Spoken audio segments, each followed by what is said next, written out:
اگر یہ پوچھا جائے کہ اہل مغرب مشرکین اور ملحدین کے سامنے اسلام کی بہترین انداز میں اور مدلل طریقے سے صحیح ترجمانی کس نے کی ہے تو موجودہ دور میں اس کا سب سے بہترین جواب ہوگا ڈاکٹر ذاکر نائک۔ بلا شبہ ڈاکٹر ذاکر نائک ہمارے عہد کی ایک بے مثال شخصیت ہیں۔ اللہ تعالیٰ نے ان کو علم، ذہانت، دلیل اور حافظہ کی غیر معمولی صلاحیت عطا فرمائی ہے۔ وہ نہ صرف قرآن مجید کی زندہ انسائکلوپیڈیا ہیں بلکہ پرانے اور دیگر مذاہب کے جدید عہد نامے پر بھی یکساں عبور رکھتے ہیں۔ دین کی مؤثر تبلیغ کے لیے ڈاکٹر ذاکر نائک نے اجتماعات سے خطاب کا سلسلہ شروع کیا۔ اسلام کی حقانیت کو وہ دوسرے مذاہب کی بنیادی کتب سے بھی ثابت کرتے تھے۔ انہیں جس طرح قرآن مجید کی صورتوں اور آیات کے نمبر یاد تھے اسی طرح پرانے عہد نامے کی آیات بھی ازبر تھیں۔ وہ خدا کی وحدانیت کو ویدوں سے بھی ثابت کر سکتے تھے۔ اس طرح بارہا انہیں مذہبی مناظروں سے بھی گزرنا پڑا اور وہ دلائل سے اسلام کی حقانیت ثابت کرتے رہے۔ ڈاکٹر ذاکر نائک کے ان لیکچرز میں نہ صرف مسلمان بلکہ غیر مسلم بھی بڑی تعداد میں اپنے اپنے سوال لے کر آتے ہیں اور دین اسلام پر مختلف قسم کے اعتراضات اٹھاتے ہیں،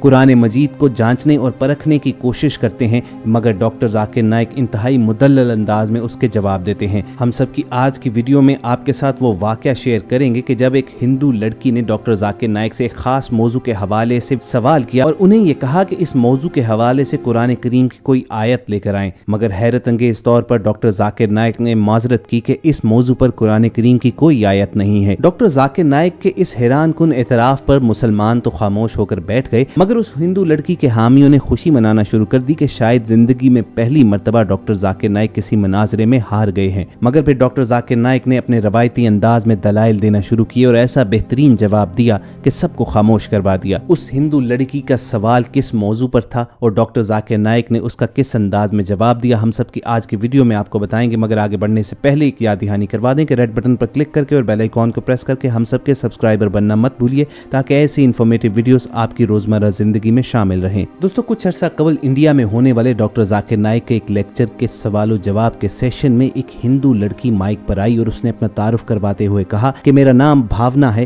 اور میں ڈاکٹر ذاکر نائک سے ایک سوال پوچھنا چاہتی ہوں کہ اکثر علماء یہ رائے دیتے ہیں کہ اسلام میں میوزک حرام ہے، آپ کیا اس موقف کی حمایت میں قرآن کی کوئی آیت پیش کر سکتے ہیں؟ اس لڑکی کا کہنا تھا کہ کیا قرآن میں کہیں بھی کسی جگہ پر یہ ذکر آیا ہے کہ میوزک سننا حرام ہے؟ اگر ایسا ہے تو مشہور مسلمان فنکار بسم اللہ خان یہ کیوں دعویٰ کرتے ہیں کہ میوزک جو ہے وہ روح کو سکون اور خوشی دیتا ہے؟ ڈاکٹر ذاکر نائک صاحب پلیز اس بارے میں میری رہنمائی کیجیے۔ اس ہندو لڑکی کا سوال سن کر ڈاکٹر ذاکر نائک مائک پر آئے اور انہوں نے کہا کہ قرآن میں کوئی ڈائریکٹ ورس یعنی کوئی آیت براہ راست یہ نہیں کہتی ہے کہ اسلام میں میوزک حرام ہے۔ خواتین حضرات، یہی وہ لمحہ تھا کہ جب یہ اعتراف سن کر سامنے بیٹھے نہ صرف غیر مسلموں بلکہ مسلمانوں کو بھی یہ لگا کہ ڈاکٹر ذاکر نائک اپنی ہار کا اعتراف کر رہے ہیں، مگر ڈاکٹر ذاکر نائک نے اپنی بات جاری رکھی۔ انہوں نے کہا کہ قرآن یہ کہتا ہے کہ اطیعوا اللہ و اطیعوا الرسول، یعنی اللہ اور اس کے رسول کی اطاعت کرو، یعنی یہ اصول طے کر دیا گیا کہ زندگی کے بارے میں رہنمائی آپ کو قرآن مجید یعنی اللہ تعالیٰ کے کلام اور رسول اللہ صلی اللہ علیہ وآلہ وسلم کے کلام یعنی احادیث سے لینی پڑے گی۔ ڈاکٹر ذاکر نائک نے کہا کہ اگرچہ قرآن کی مختلف آیات میں انڈائریکٹلی ان ایکٹیویٹیز کی مذمت، اس کی ممانعت کی گئی ہے، مگر کئی احادیث رسول میں براہ راست میوزک کے بارے میں فرمان دیے گئے ہیں۔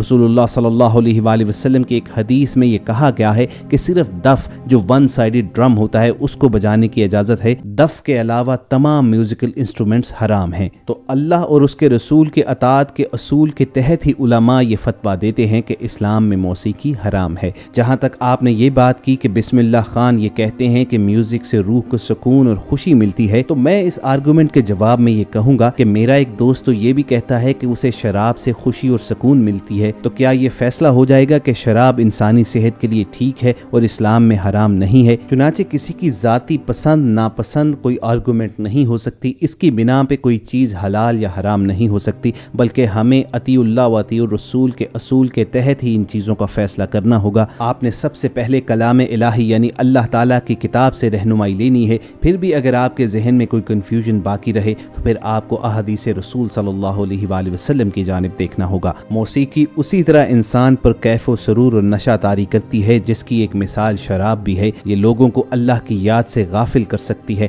چنانچہ اسے اسلام میں حرام قرار دیا گیا ہے، اور ہر وہ چیز جو آپ کو حقیقت سے دور کرے اسلام میں اس کی ممانعت کی گئی ہے۔ اس کی ایک مثال پوئٹری بھی ہے۔ قرآن مجید میں ایک سورہ شعراء ہے جس जिसमें शायरी को इस्लाम हराम तो नहीं कहता है, लेकिन शायरों की मुबालगे की आदत पर उनकी सजनिश जरूर की गई है। आयत का मफहूम है कि शायर तो झूठ की वादियों में सफर करने वाले हैं। म्यूजिक की इसीलिए ममानियत की गई कि कैफो सरूर के आलम में इंसान को इस बात का लिहाज नहीं रहता, इस बात की होश नहीं रहती कि बाज़ औक़ात वो शिर्क की हदों को भी पार कर डालता है, और इसकी मिसाल लातदाद नगमों और गानों से दी जा सकती है। इन्हीं बातों की बिना पर इस्लाम में म्यूजिक जो आपको गलत बातों की जानिब लेकर जाता है, दफ के अलावा तमाम म्यूजिकल इंस्ट्रूमेंट हराम करार दिए गए हैं। ख़वातीन व हज़रात, डॉक्टर जाकिर नाइक ने अपना जवाब मुकम्मल किया तो हाल हस्बे मामूल तालियों से गूंज उठा, और उस हिंदू लड़की ने भी इस बात का एतराफ़ किया कि उसे अपने सवाल का मुदल्लल जवाब मिल चुका है। ख़वातीन व हज़रात, डॉक्टर जाकिर नाइक का यही दिल मोह लेने वाला, दिमाग को जीत लेने वाला, दलील पर मबनी ये अंदाज है कि जिसके बायस उनके इज्तिमात लाखों की तादाद में होते हैं।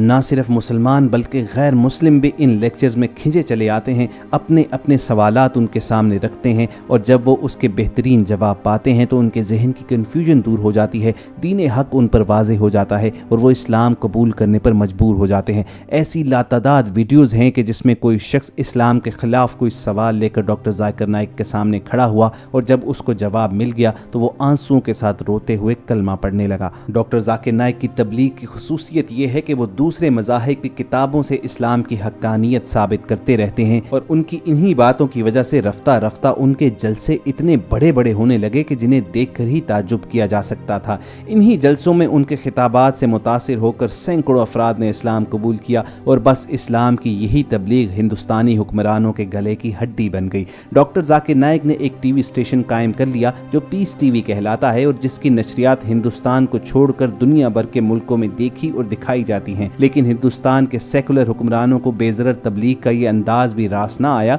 और उन्होंने डॉक्टर जाकिर नाइक की तकरीर पर पाबंदी आयद की। हालांकि सेकुलर हिंदुस्तान में हर मजहब को तबलीग का पूरा हक है और दस्तूर इसकी ज़मानत भी देता है, मगर डॉक्टर जाकिर नाइक का पीस टीवी स्टेशन बंद कर दिया गया। उन पर दहशतगर्दी और फ़िरका वाराना मुनाफरत के इल्ज़ामात लगाए गए। भारत में जब उनका रहना मुश्किल हो गया तो उन्होंने मलेशिया हिजरत कर ली, मगर मोदी सरकार अब फ़िरका वाराना दहशतगर्दी के इल्ज़ामात के साथ वहाँ भी पहुँच चुकी है। मलेशिया में अल्हम्दुलिल्लाह इस्लाम का अच्छा खासा असर है, और वो बखूबी जानते थे कि डॉक्टर जाकिर नाइक जो कुछ कह रहे हैं उसमें ना तो फ़िरका वाराना मुनाफरत है, ना ही दहशतगर्दी, वो सीधी सादी तालीम है अल्लाह के बंदों को अल्लाह की बंदगी में लाने की। चुनाचे मलेशियन हुकूमत ने महातीर मोहम्मद की सरबराही में उन्हें मलेशिया में मुस्तकिल क़याम की इजाज़त भी दी और अपना मेहमान बना लिया, और मोदी सरकार ने बाकायदा मलेशियन हुकूमत से ये कहा है कि डॉक्टर जाकिर नाइक को वहाँ से बेदखल ही किया जाए, बल्कि साथ ही साथ उन्हें इंडिया के हवाले भी किया जाए ताकि उन्हें इंडिया लाकर उन पर मुकदमा चलाया जा सके। अब इंडिया मलेशिया से एक ऐसे शख्स को हवाला करने का मुतालबा कर रहा है जिसका कसूर ये है कि वो जिस दीन को बरहक समझता है लोगों को इसकी तरफ दावत देता है, मगर महातीर हुकूमत ने वाज़े तौर पर मोदी सरकार को ये पैगाम दे दिया है कि डॉक्टर जाकिर नाइक मलेशियन हुकूमत के मेहमान हैं और मेहमानों को वो हरगिज़ गिरफ्तार नहीं करेंगे। दोस्तों, इस मामले का एक और भी पहलू गौर तलब है जो दूसरे बहुत से मामलात में भी वाज़े हो चुका है कि आखिर इंसानी हकूक़ की तंजीमें और सेकुलर मुल्कों की गवर्नमेंट्स ये क्यों नहीं कहती कि डॉक्टर जाकिर नाइक ने सिरे से कोई गुनाह ही नहीं किया तो उसे बेगुनाही की सज़ा क्यों। लेकिन इससे भी ज़्यादा अफसोसनाक मुस्लिम ममालिक का रवैया है कि किसी एक मुस्लिम मुल्क ने भी वाज़े तौर पर या सरकारी तौर पर मलेशिया की हुकूमत की सपोर्ट नहीं की। किसी इस्लामी मुल्क ने भारत के इस मुतस्सबाना रवैये के खिलाफ सदाए एहतजाज बुलंद नहीं की। बाज़ मुल्कों में अलबत्ता नहीफ और नज़ार आवाज़ें ज़रूर उठी हैं, मगर उनका कोई असर इंटरनेशनल फोरम पर नहीं होता। मोदी सरकार की चूँकि दाल मलेशियन हुकूमत के सामने नहीं गली है, चुनाचे अब डॉक्टर जाकिर नाइक ने यह इंकशाफ किया है कि चंद महीने पहले मोदी सरकार की जानिब से एक वफद उनसे मिलने आया और उन्हें ये पेशकश की कि अगर वो कश्मीर के मामले पर, कश्मीरी मुसलमानों पर होने वाले जुल्म सितम पर खामोश रहें तो वो इंडिया आकर दोबारा अपना सिलसिला शुरू कर सकते हैं। मगर इस मर्द मुजाहिद ने साफ इनकार कर दिया कि वो मुसलमानों के हकूक़ की खिलाफ वर्जी और उन पर होने वाले जुल्म सितम पर खामोश नहीं रह सकता। बिलाशुबा डॉक्टर जाकिर नाइक इस बात पर मुबारकबाद के भी मुस्तहिक हैं, और अल्लाह ताला से ये दुआ भी करनी चाहिए कि डॉक्टर जाकिर नाइक को वो साबित कदम भी रखे और उन्हें हर मैदान में कामयाबी भी अता फरमाए ताकि वो दीन इस्लाम की तबलीग और तरवीज के लिए यूं ही काम करते रहें। अगर आप हम सब से मुत्तफिक हैं तो कमेंट सेक्शन में डॉक्टर जाकिर नाइक से अपनी मोहब्बत का इजहार ज़रूर कीजिएगा। हम सब की कोशिश होगी कि वक्तन फ़वक्तन आप तक ऐसी ही मालूमाती वीडियोज़ पहुँचाते रहे, और ये वीडियोज़ हासिल करने के लिए आप रेड बटन पर क्लिक करके और बेल आइकॉन को प्रेस करके हम सब के सब्सक्राइबर बनना मत भूलिए। अपना और इर्द गिर्द के लोगों का ख्याल रखिए और हम सब के साथ जुड़े रहिए।